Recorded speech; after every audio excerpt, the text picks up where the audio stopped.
सभी भक्तजनों को जय श्री कृष्ण। श्री परीक्षित जी कहते हैं, इस विषय में आप स्वयंभू ब्रह्मा जी के समान परम प्रमाण हैं। दूसरे लोग तो अपनी पूर्व परंपरा से सुनी सुनाई बातों को ही अनुष्ठान करते हैं। ब्राह्मण देवता, आप मेरी भूख प्यास की चिंता ना करें। मेरे प्राण कुपित ब्राह्मण के शाप के अतिरिक्त और किसी कारण से निकल नहीं सकते, क्योंकि मैं आपके मुखारबिंद से निकलने वाली भगवान की अमृतमयी लीला कथा का पान कर रहा हूँ। सूत जी कहते हैं, शौनकादि ऋषियों, जब राजा परीक्षित ने संतों की सभा में भगवान की लीला कथा सुनाने के लिए इस प्रकार प्रार्थना की, तब श्री सुखदेव जी को बड़ी प्रसन्नता हुई।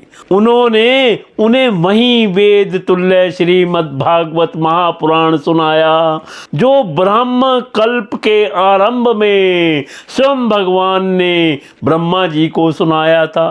पांडु वंश शिरोमणि परीक्षित ने उनसे जो जो प्रश्न किए थे, वे उन सब का उत्तर कमर्ष देने लगे।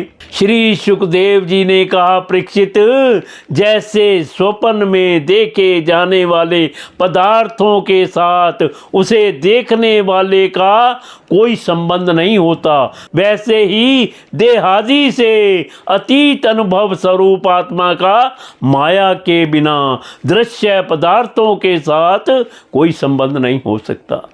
विविध रूप वाली माया के कारण वह विविध रूप वाला प्रतीत होता है, और जब उसके गुणों में रम जाता है तब यह मैं हूँ, ये मेरा है, इस प्रकार मानने लगता है। किंतु जब यह गुणों को शुद्ध करने वाले काल और मोह उत्पन्न करने वाली माया, इन दोनों से परे अपने अनंत स्वरूप से मोह रहित होकर रमण करने लगता है, आत्मा राम हो जाता है, तब यह मैं मेरा का भाव छोड़कर पूर्ण उदासीन गुणातीत हो जाता है। ब्रह्मा जी की निष्कपट तपस्या से प्रसन्न होकर भगवान ने उन्हें अपने रूप का दर्शन कराया और आत्म तत्व के ज्ञान के लिए परम सत्य परमार्थ वस्तु का उपदेश किया। वही बात मैं तुम्हें सुनाता हूँ।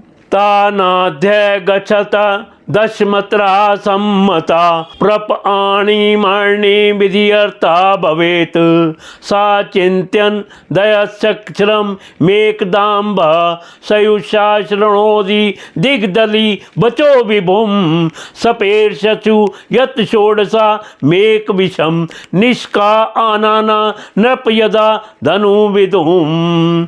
तीनों लोकों के परम गुरु आदि देव ब्रह्मा जी अपने जन्म स्थान कमल पर बैठकर सृष्टि करने की इच्छा से विचार करने लगे, परंतु जिस ज्ञान दृष्टि से सृष्टि का निर्माण हो सकता था और जो सृष्टि व्यापार के लिए वांछनीय है, वह दृष्टि उन्हें प्राप्त नहीं हुई। एक दिन वे वही चिंता कर रहे थे कि प्रलय के समुद्र में उन्होंने व्यंजनों के 16वें एवं 21वें अक्षर ता तथा पा को तप तप तप करो इस प्रकार 2 बार सुना। परीक्षित, महात्मा लोग इस तप को ही त्यागियों का धन मानते हैं। यह सुनकर ब्रह्मा जी ने वक्ता को देखने की इच्छा से चारों ओर देखा, परंतु वहां दूसरा कोई दिखाई नहीं पड़ा।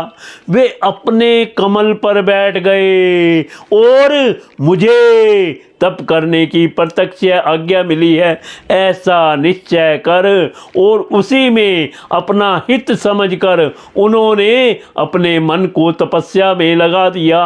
ब्रह्मा जी तपस्वियों में सबसे बड़े तपस्वी हैं, उनका ज्ञान अमोघ है। उन्होंने उस समय 1 सहस्त्र दिव्य वर्ष पर्यंत एकाग्र चित्त से अपने प्राण मन कर्म कर्मेंद्रिय और ज्ञानेंद्रियों को वश में करके ऐसी तपस्या की जिससे वे समस्त लोकों को प्रकाशित करने में समर्थ हो सके।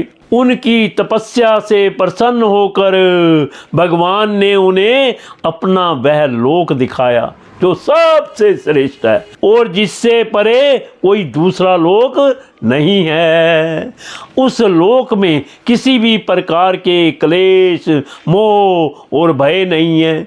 जिन्हें कभी एक बार भी उसके दर्शन का सौभाग्य प्राप्त हुआ है वे देवता बार बार उसकी स्तुति करते रहते हैं। वहाँ रजोगुण, तमोगुण और इनसे मिला हुआ सत्व गुण भी नहीं है।